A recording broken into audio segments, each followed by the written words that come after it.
Friends, मैं हूँ Shilu and welcome you all in सिलूस दुनिया। कैसे हैं आप सब? आई होप आप सब अच्छे होंगे, तंदुरुस्त होंगे, हैप्पी होंगे और अपनी लाइफ में बिजी होंगे। पर आपकी लाइफ में और भी आपको हेल्प करे ऐसी एक सब्जेक्ट लेके मैं आई हूँ, और वो है फ्रिज की सफाई किस तरीके से करनी चाहिए। फ्रिज की सफाई इतनी इम्पोर्टेंट हमारे लिए इसलिए है क्योंकि वो सीधे हमारे हेल्थ के साथ जुड़ी हुई है ना? तो उसको एकदम क्लीन रखना चाहिए, उसमें से बदबू नहीं आनी चाहिए, बैक्टीरियाज़ नहीं होने चाहिए, और हमारा जो फूड है वो एकदम तरोताज़ा यानी फ्रेश रहना चाहिए। तो इसके लिए हमें उसकी सफाई का कुछ ध्यान ज़्यादा रखना चाहिए, और उसे थॉरली साफ़ करने के लिए क्या-क्या करने चाहिए उपाय, उसके बारे में मैं आज आपको बताऊँगी। भई फ्रिज की सफाई किस तरीके से होती है सबको पता है, पर फिर भी कुछ डीप क्लीनिंग के लिए, कुछ थॉरली उसको साफ़ करने के लिए हमें क्या ट्रिक्स अपनानी चाहिए उसके बारे में हम बात करेंगे। तो सबसे पहले हम इकट्ठा कर लेते हैं थोड़ा सामान, जिसमें हमें गुनगुना पानी चाहिए, फिर हमें मुलायम कपड़ा चाहिए या फिर माइक्रोफ़ाइबर जो कपड़ा आता है ना, वो बहुत सॉफ्ट आता है और वो स्क्रैचेज़ नहीं बनाता है, तो वो हमें लेना चाहिए। उसके बाद आपके पास बेकिंग सोडा होना चाहिए, और व्हाइट विनेगर ले लीजिए। फिर डिश वॉश क्लीनिंग जो हम रखते हैं वो ले लेना चाहिए, और उसके बाद अगर आपको ग्लव्स पहनने हैं तो वो पहन लीजिए। तो ये सब तैयारियों के साथ अब एक टूथब्रश की भी आपको ज़रूरत पड़ेगी, छोटा सा जो पुराना वाला है वो ले लीजिए। तो ये सब तैयारियों के साथ आप शुरू करोगे अपना फ्रीज को क्लीन करना। सो फ्रेंड्स, पहला स्टेप ये है कि आप सबसे पहले फ्रिज को स्विच ऑफ कर दीजिए, और हो सके तो उसका प्लग निकाल दीजिए। इससे आप एकदम सेफली और सिक्योरिटी के साथ आप अपना जो फ्रिज का क्लीनिंग का काम है कर सकोगे।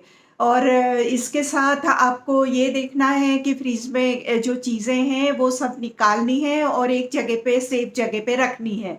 और उसके बाद जो चीज़ें अंदर ख़राब हो गई है ऐसा लगता है, या एक्सपायरी डेट आ गई है, वो सब चीज़ें उठा के डस्टबिन में डालिए। सेकंड स्टेप ये रहेगा कि आपका फ्रिज अब खाली हो गया है, तो जो भी ड्रॉअर्स है, ट्रे है या फिर शेल्फ लगी हुई है, वो सब गंदी होती है, तो उसे बाहर निकालना पड़ेगा, और उसके बाद उसे गुनगुने पानी में लिक्विड डिश वॉश होता है वो थोड़ा-सा डाल दीजिए, और फिर उसे अच्छी तरीके से क्लीन करिए। वहाँ पे थोड़े दाग धब्बे हो जाते हैं क्योंकि बार-बार चीज़ें हम रखते हैं, निकालते हैं। कई बार बोतल के नीचे के जो निशान होते हैं, वो वहाँ पे लग गए होते हैं। ट्रे में कई बार जैसे हमने कुछ फ्रोज़न किया और आँवले का जूस है, तो उसके जूस के कुछ पार्टिकल लगे हुए हैं। ऐसी थोड़ी छोटी-छोटी चीज़ें होती हैं, पर वो सब हमें एकदम क्लीन करनी है। तो पानी और लिक्विड का यूज़ कीजिए और उसको साफ़ कर दीजिए। जो साफ़ किया हुआ ड्रॉअर और अंदर की जो चीज़ें हैं वो सब जैसे कि शेल्फ़ है या फिर ट्रे है, वो सब जो फ्रिज के अंदर की चीज़ें हैं उस सबको बहुत अच्छे से क्लीन करके फिर सूखे कपड़े के साथ उसको साफ़ करना करना चाहिए, और उसके बाद उसे और भी सुखाने के लिए साइड पे रख देना चाहिए। अब हम फ्रिज की सफाई शुरू करेंगे। सेल्फ वगैरह को साफ करने के लिए निकालने के टाइम थोड़ा ध्यान रखना पड़ता है, क्योंकि वो उसे एकदम लाइट वे से थोड़ा पुश करके ऊपर उठाना होता है और फिर निकल जाता है।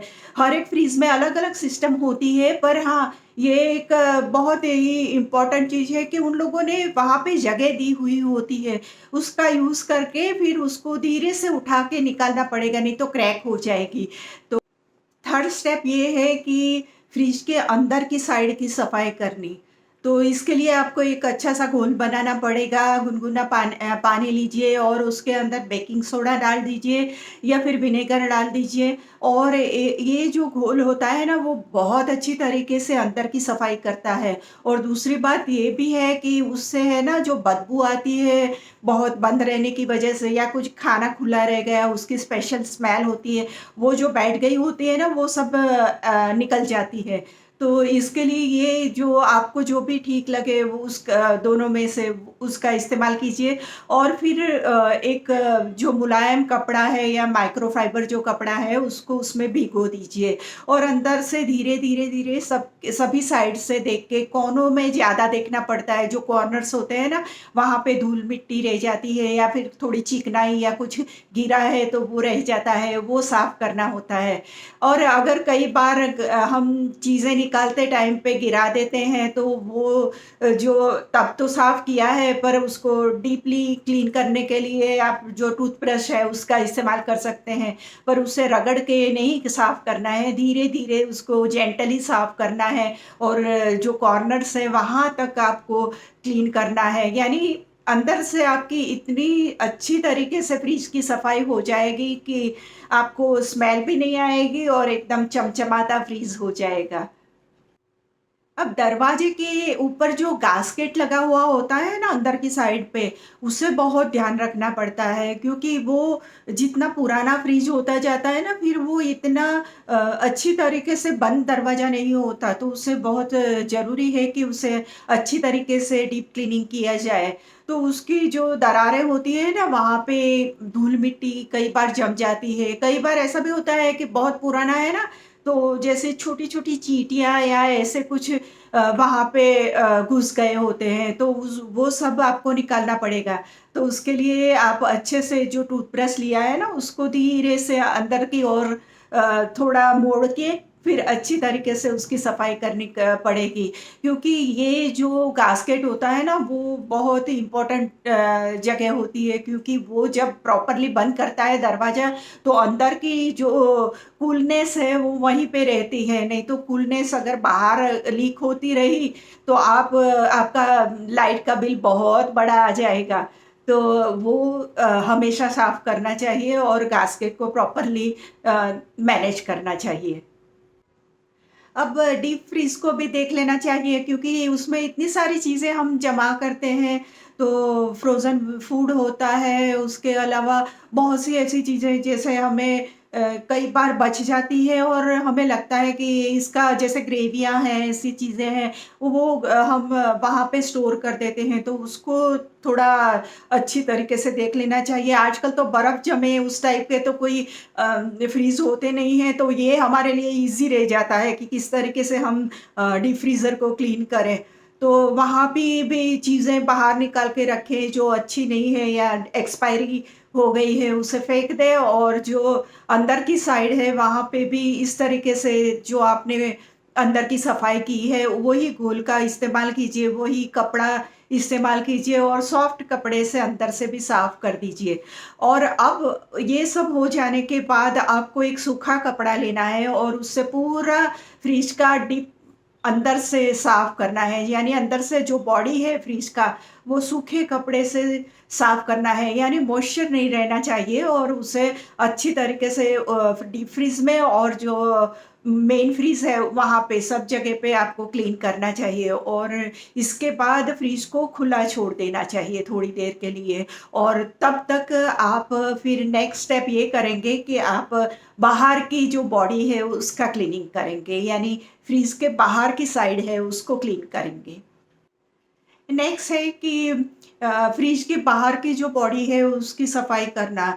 तो उसकी छत पे तो बहुत सारे धूल-मिट्टी जमती है, तो उसको थोड़ा अच्छे तरीके से साफ करना चाहिए, और उसके बाद जो साइड की जो दीवारें होती हैं ना, वहाँ पे भी जो आपने गुनगुना पानी और डिश वॉश का जो लिक्विड है वो थोड़ा डाल दीजिए, और उससे आप अच्छी तरीके से साफ कर दीजिए।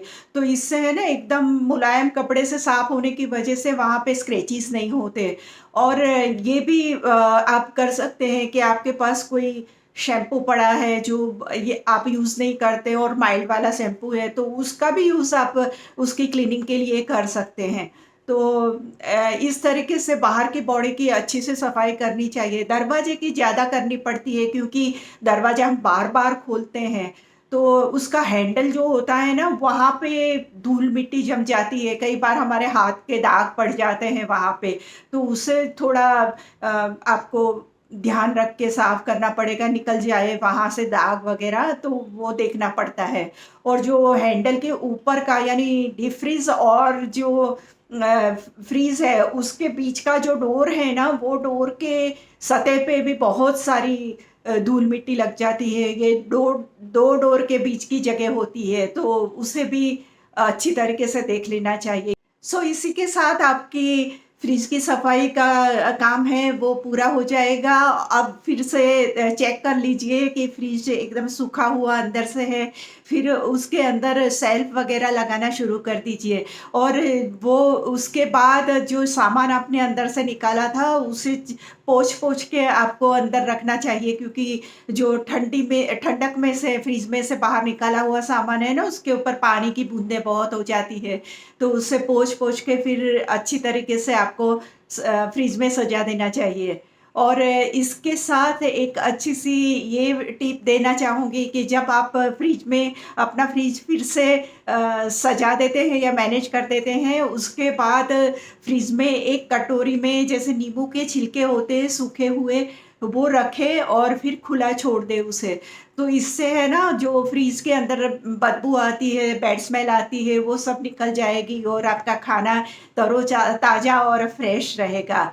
इसके अलावा आप ये भी कर सकते हैं कि बेकिंग सोडा की एक छोटी-सी कंटेनर ले लीजिए या फिर एक डिब्बे में भर दीजिए छोटे वाले में, और फिर उसमें उसके ढक्कन पे होल कर दीजिए और उसे फ्रिज में रख दीजिए। तो वो भी आपकी फ्रिज की जो बंस फ्रीज़ होता है ना, उसकी भी स्मेल आती है। तो वो सब एब्ज़ॉर्ब कर लेगा और आपका फ्रिज जब भी आप खोलोगे आपको एकदम फ्रेश लगेगा। दूसरी टिप मैं ये देना चाहूँगी, जब भी आप अपने फ्रिज में खाना रखते हैं ना, हमेशा उसे लीड लगा के रखिए, यानी ढक्कन लगा के रखिए। खाना कभी भी खुला नहीं छोड़ना चाहिए, हेल्थ के लिए भी अच्छा नहीं है और जो दूसरी चीज़ें अंदर रखी हुई है ना, उसमें भी फिर वो स्मेल बैठ जाती है। तो हमेशा लीड लगा के ही आपको डब्बा या किसी कंटेनर में रखना है और फिर फ्रिज फ्रिज में रखना है। तो ये एक आदत बना लीजिए, कभी खुला मत छोड़िए। और तीसरी टिप ये है कि हर 15 दिन के बाद आपको एक हल्की-सी सफाई तो कर ही लेनी है फ्रिज की। वैसे हम बहुत ध्यान रखते हैं, पर कई बार हमसे गलतियों से या बच्चे ज़्यादातर गलतियाँ कर देते हैं, तो वहाँ पे जो चीज़ें गिरी हुई है या जो भी क्लीनिंग करना है ना, वो 15 दिन में तो करते ही रहें। और उसके बाद 1 महीने के बाद आप इतना डीप क्लीनिंग करोगे, तो आपका फ्रिज एकदम तरोताज़ा और फ्रेश खाना आपको प्रोवाइड करेगा। सो फ्रेंड्स, ये था आज का वीडियो और आई होप कि आपको बहुत ही काम में आएगा, क्योंकि हमारे हेल्थ से जो रिलेटेड चीज़ें होती हैं ना, उसके लिए हमें और भी चौकन्ना रहना चाहिए और भी हमें उसको ध्यान देना चाहिए। इसलिए भी हमारे फ्रिज की सफाई की बहुत ही ज़रूरत होती है। तो इसके साथ मैं वीडियो ख़त्म करती हूँ, और अगर आपको मेरे वीडियोस पसंद है तो प्लीज़ मेरे चैनल को सब्सक्राइब कीजिए, लाइक कीजिए, शेयर कीजिए, और मिलते हैं कुछ नए आइडियाज़ के साथ और अपनी लाइफ को और भी बेहतर बनाने की कोशिश करेंगे। तो मिलते हैं एक नए वीडियो में, तब तक के लिए बाय बाय।